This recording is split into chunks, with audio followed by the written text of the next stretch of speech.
오늘 이 아침 우리에게 주신 말씀은 출애굽기 11장 9절에서 10절입니다. 출애굽기 11장 9절에서 10절. 여호와께서 모세에게 이르시기를 바로가 너희의 말을 듣지 아니하리라. 그러므로 내가 애굽 땅에서 나의 기적을 더하리라 하셨고, 모세와 아론이 이 모든 기적을 바로 앞에서 행하였으나 여호와께서 바로의 마음을 완악하게 하셨으므로 그가 이스라엘 자손을 그 나라에서 보내지 아니하였더라. 아멘. 자오로 인사나누죠. 좋은 아침입니다. 참 좋은 아침이네요. 이 아침 첫 시간 하나님께 드리기 위해서 걸어간 발걸음을 대신 여러분, 또 가정에서 유튜브를 통해 함께 예배에 참여하고 있는 교회 여러분 주의 이름으로 축복합니다.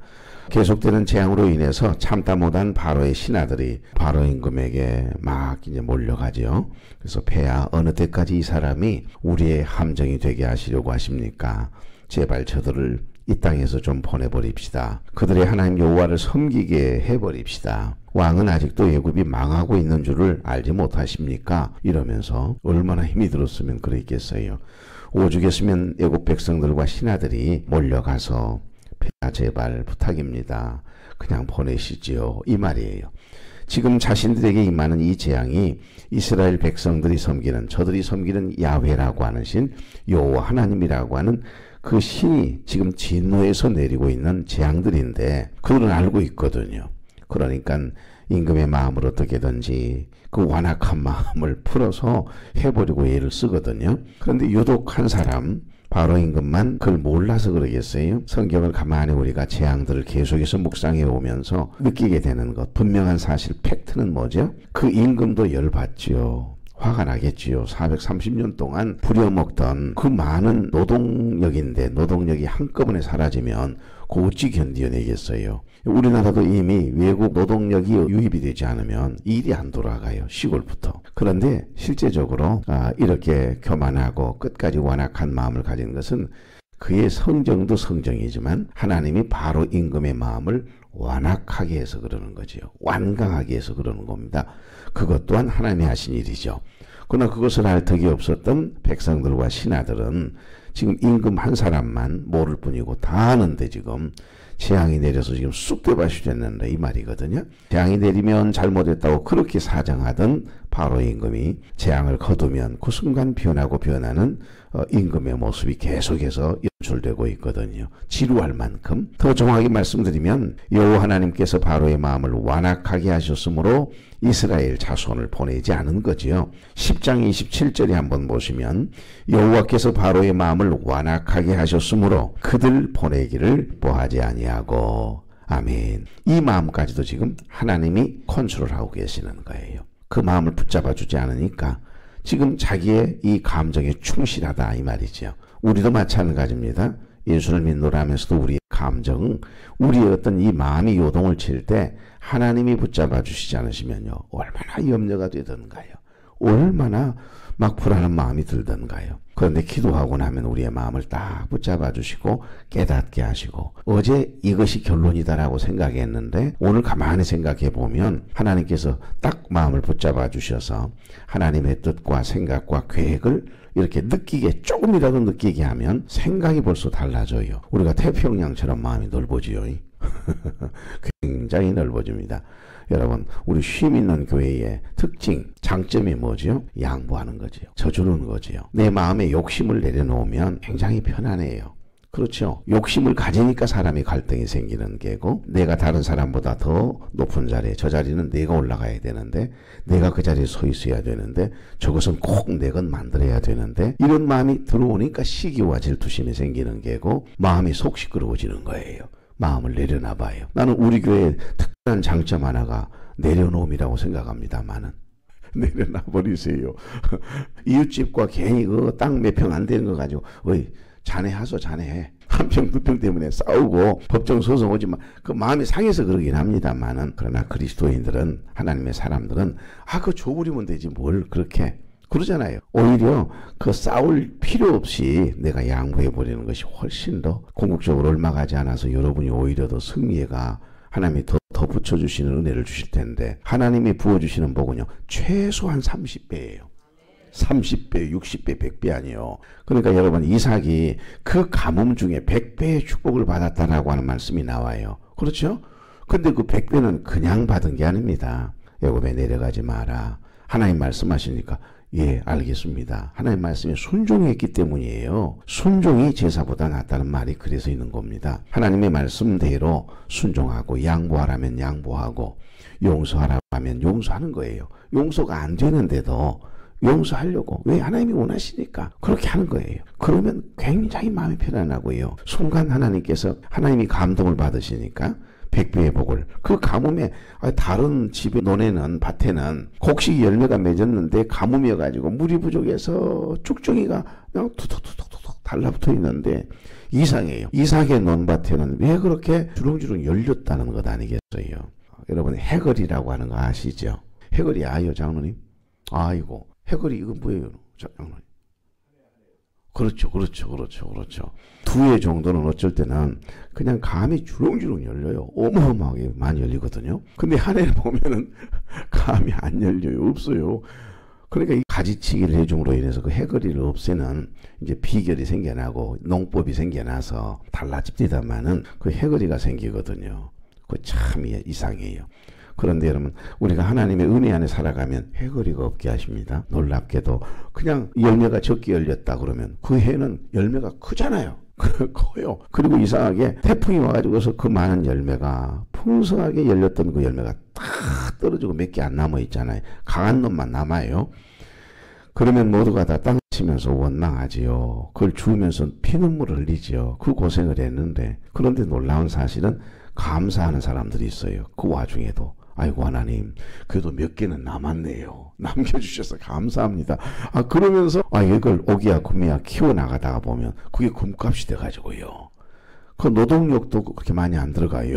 많이 안 달려서 고생하지 않고 그냥 그럼 따가지고 시장에 가서 파는데도, 수매하는데도 얼마나 비싸게 팔리는지.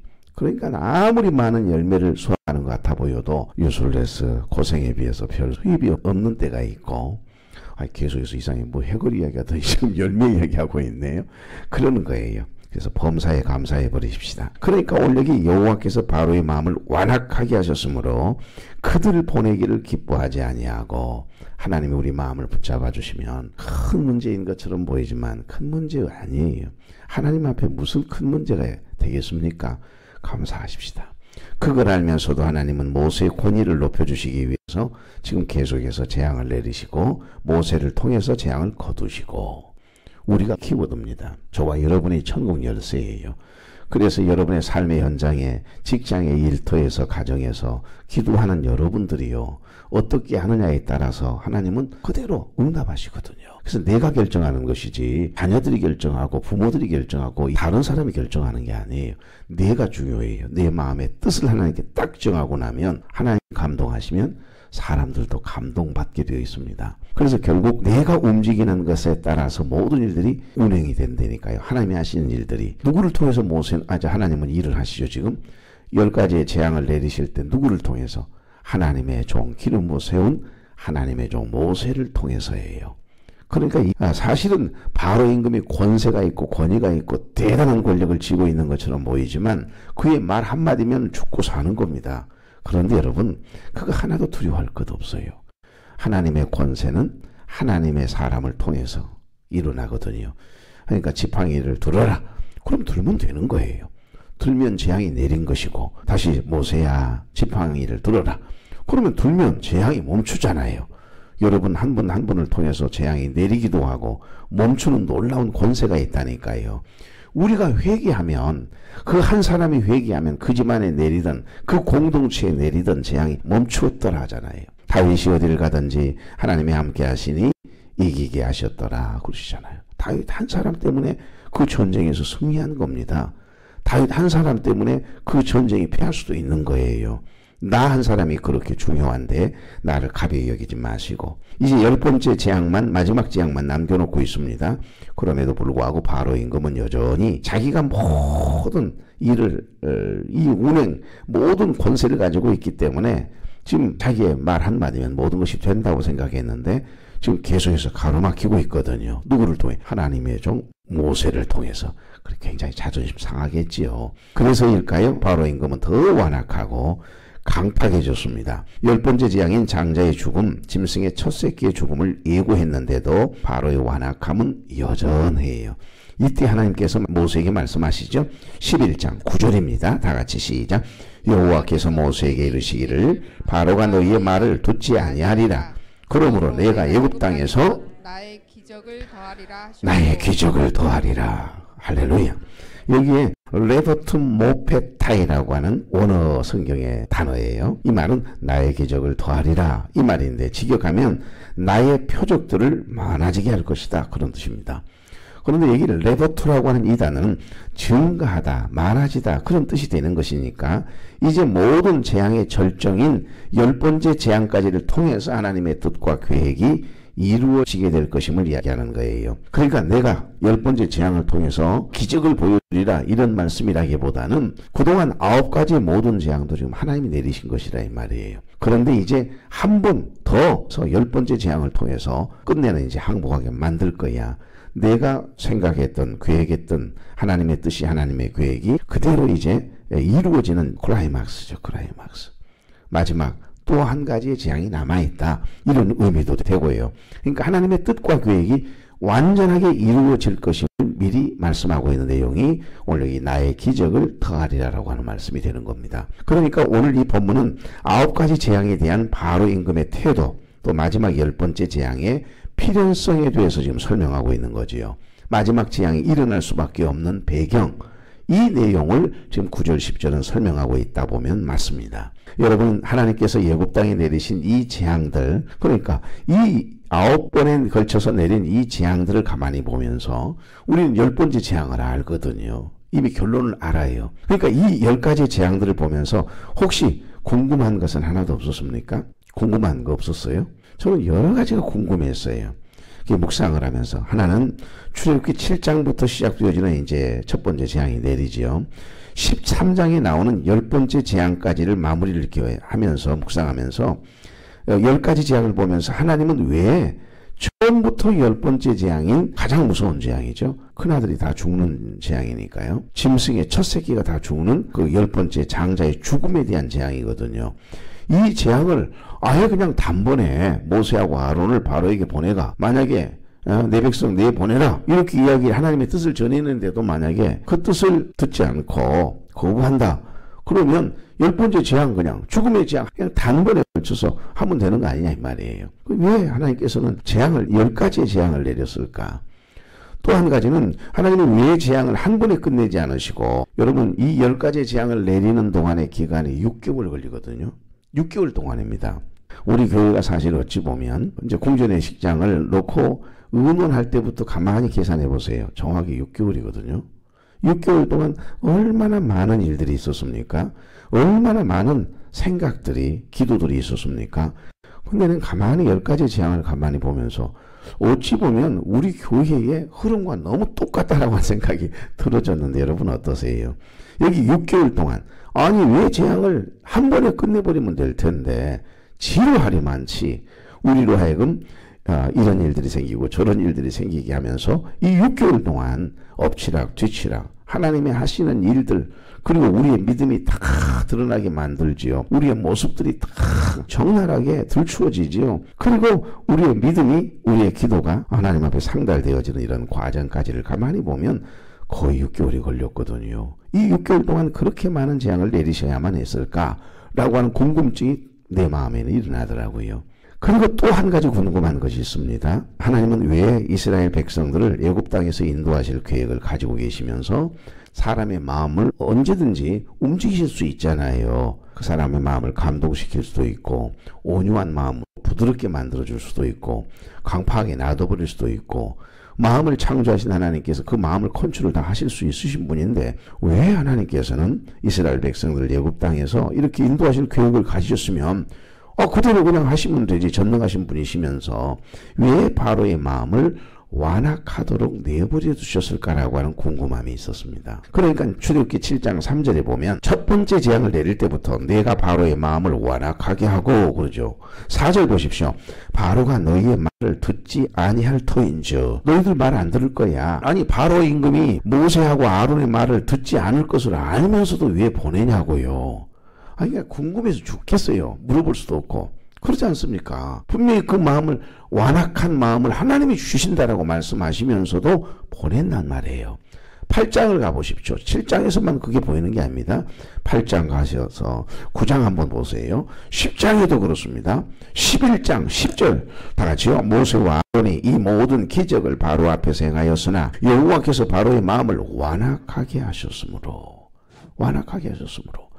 그가 이스라엘 자손을 그 나라에서 보내지 아니하였더라 그러잖아요. 이유가 무엇이라고 생각하세요? 하나님께서 정말 이스라엘 백성들을 사랑하신다면, 아니 여러분이 하나님이라면 어떻게 해놓겠어요? 아니 물어봅시다 좀. 여러분이 하나님이라면 어떻게 하시겠어요? 아니 하나님의 종 모세와 아론을 보낼 때 그 바로의 임금을 내가 하나님이라면 어떻게 하겠냐고요. 좋게 이야기할 때 보내라. 그렇게 그냥 협박할 필요도 없잖아요. 바로의 마음을 딱 녹여놓으셔가지고 고레스 임금 아시죠? 대화가 안 되네. 김옥도 권사님이 안 계시니까. 고레스 임금이 누구요? 바벨론 대제국 시대에 결국 이제 수많은 임금들이 이렇게 지나가고 제국이 바뀌잖아요. 메데 파사 페르시아 대제국이 들어서면서 결국 고레스 임금이 돼가지고서요 칙령을 내리잖아요. 갑자기 하나님께서 그 감동을 주시는 거예요. 그동안 정복지에서 끌고 온 포로들을 모두 본국으로 돌려보내라. 70년 만에 얼마나 부드럽게 만들어가지고 의인을 찍어서 모든 포로들은 본국으로 돌려보낼지어다. 그러면서 쫙 도장을 팍 찍어가지고 다 돌려보내잖아요. 여러분 이스라엘 백성들이 바벨론 포로 생활을 하면서 그 고레스 칙령에 의해서 본국으로 돌아오거든요. 예루살렘으로 다 돌아와요. 거의 3개월 걸립니다. 바벨론 지금의 이라크에서 팔레스타인 지역이 있는 곳으로 오는데 걸어서 와야 되니까요. 그런데 여러분 안타깝게도 1차, 2차, 3차에 걸쳐서 100년이 걸려요. 70년 동안 노예 생활을 하면서도 다시 본국으로 돌아가라고 임금이 도장을 찍어서 돌아가라고 해도 100년이 걸린다니까요. 근데 지금 이스라엘 백성들은 애굽에 포로 생활 몇 년 한 겁니까? 430년 동안 했습니다. 그러면 몇 년이나 걸리겠어요? 그들이 해서 적과 꿀이는 가나안 땅에 나 준비해놨다. 다 가라. 그런다고 누가 갈 사람이 누가 있어요? 400년이 넘도록 아예 그 땅이 내 땅인데 고센 땅 말입니다. 애굽에. 그러니까 가만히 묵상을 해보시면 참 이상하다. 아니 그냥 부드럽게 해서 고레스 임금처럼 그렇게 해도 70년 포로 생활 그 지긋지긋할 텐데 돌아가라고 해도 3차에 걸쳐서 100년에 걸쳐서 돌아오는 이런 민족성 사람의 마음의 감정이 움직이는 건데, 그러니까 하나님이 정말 이스라엘 백성들을 사랑하신다면 오히려 바로의 마음을 좀 온유하게 부드럽게 고레스 임금처럼 그렇게 해주셔서 순조롭게 일을 하면 잘 풀릴 텐데 하나님은 왜 이렇게 애굽의 바로 임금의 마음을 완악하게 하셨을까라고 하는 궁금함이 저에게는 있었습니다. 여러분은 없었습니까? 그런데 가만히 묵상해 보니까 거기에도 하나님의 계획과 섭리가 있었음을 알 수가 있습니다. 여러분 사실 이 재앙들은 누구를 위한 재앙일까요? 애굽 백성들을 위한 재앙일까요? 바로 임금을 위한 재앙일 것 같습니까? 그렇지 않습니다. 진짜 깊이 들어가 보시면 당신이 선택하신 당신의 백성, 이스라엘 백성들을 애굽 땅에서 어떻게든지 내보내도록 막 밀어가요. 제발 좀 나가달라고. 처음에는 임금은 바로 임금은 절대 내보낼 수 없다 이러면서 별 방법을 쓰는데 이제 마지막 10번째 재앙 이후는요 제발 좀 가달라. 그냥 장롱 속에 있는 금은 폐물을 다 줄 테니까 가라는 거예요. 하나도 남김없이 다 줘버려요. 그러면 등 떠밀려 가지고 나간다니까요. 출애굽을. 이런 일이 있을 수 있겠어요. 그러니까 하나님의 계획, 하나님의 뜻은 참 오묘하다는 거지요. 내 번에 적과 꿀이 흐르는 약속의 땅을 약속하신 대로 선물로 주시기 위해서 결국 그들을 그 땅에서 내보내기 위한, 출애굽시키기 위한 구속사적인 경륜, 하나님의 경륜, 하나님의 섭리가 그 속에 들어있는 겁니다. 섭리란 말은 하나님께서 우주의 모든 사건이나 문제들을 당신의 뜻과 계획에 따라서 다스리고 주관하시는 것을 섭리라고 해요. 섭리라고 하는 단어 자체는 성경 61권 찾아봐봐요. 없어요. 그런데 모든 내용들의 흐름이 섭리라고 하는 단어 외로는, 다른 것으로는 설명할 수 없는, 그래서 하나님의 구속사적인 이 섭리, 하나님의 구속사적인 하나님의 경륜이라고 하는 단어를 쓸 수밖에 없는 거지요. 바로 임금이 한 번에 그래 가라 이렇게 이야기를 했다면 이스라엘 백성들이 과연 얼마나 모세를 따라 출애굽을 했을 것 같습니까? 한번 이스라엘 백성들의 입장에 생각해 보십시오. 모르긴 해도 많은 사람들이 조상 대대로 430년 동안 머물렀던 그들은 고센 땅에 그대로 남아있겠다고 했을 것 아니겠어요? 봐요. 40년 광야 훈련하는 동안에 우리를 뭐 하려고 데리고 와서 이 고생을 시키냐. 노예로 있었지만 종으로 사는 것이 훨씬 좋았다.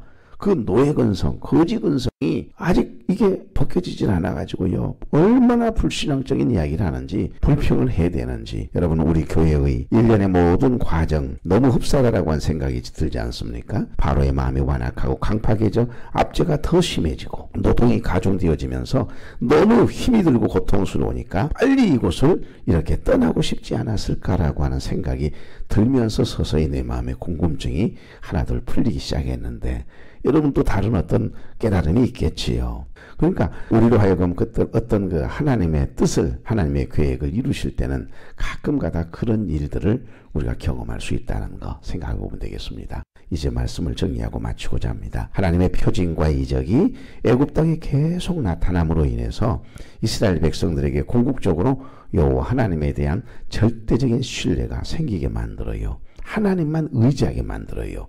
이 10가지의 재앙은 온전히 구별됨의 그 은혜를 누리고 있는 이 고센 땅에 사는 히브리 민족, 하나님의 백성들이 하나님의 존재, 하나님의 신실하심, 하나님의 전능하심을 깨달아 알게 되는 기간이 6개월이었다 이 말입니다. 그리고 하나님은 참신이심을 이스라엘 백성들에게 보여주시면서 이스라엘 백성들의 아이덴티티, 정체성, 나는 누구인가, 나는 하나님의 백성이라는 것을 서서히 그 정체성과 자존감을 회복시켜내거든요.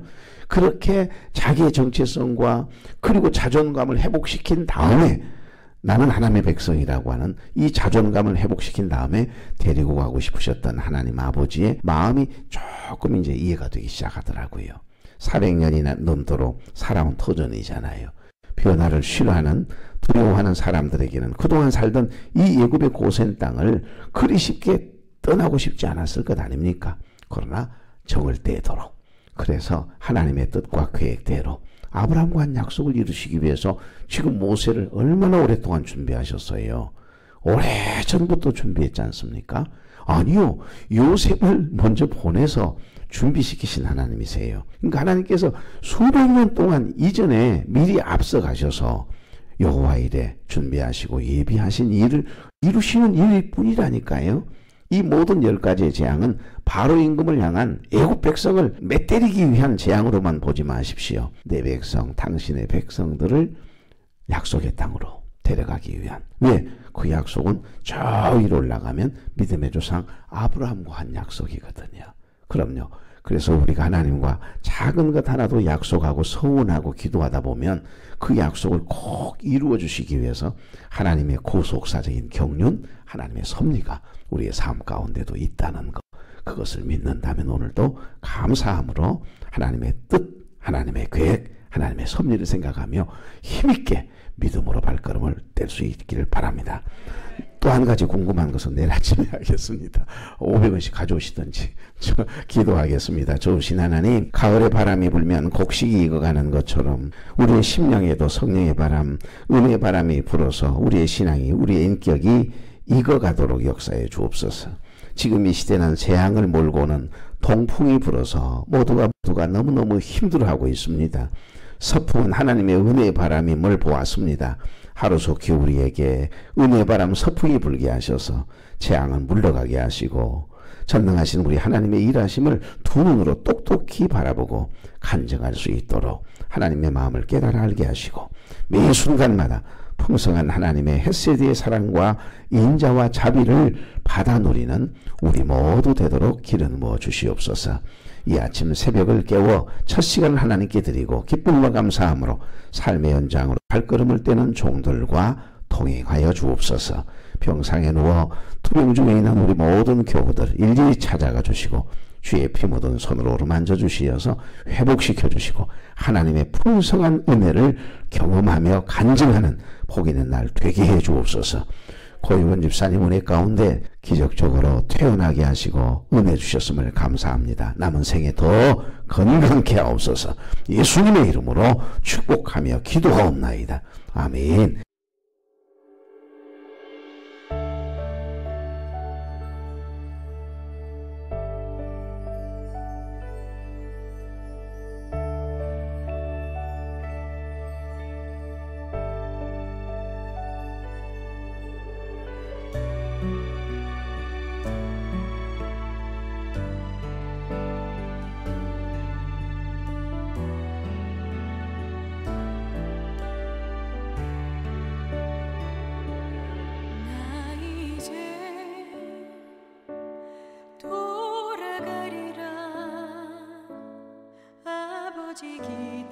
기다리시는 본향으로 나 이제 돌아가리라.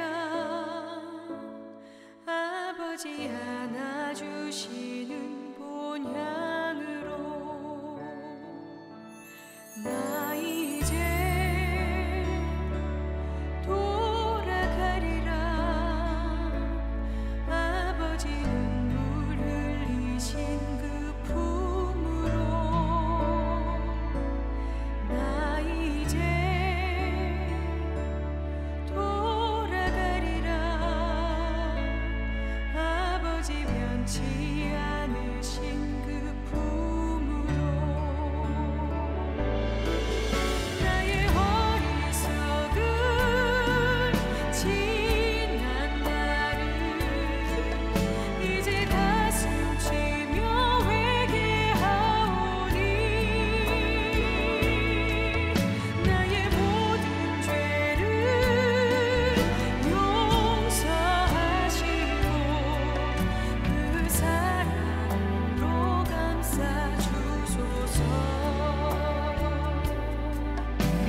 사랑으로 감싸 주소서.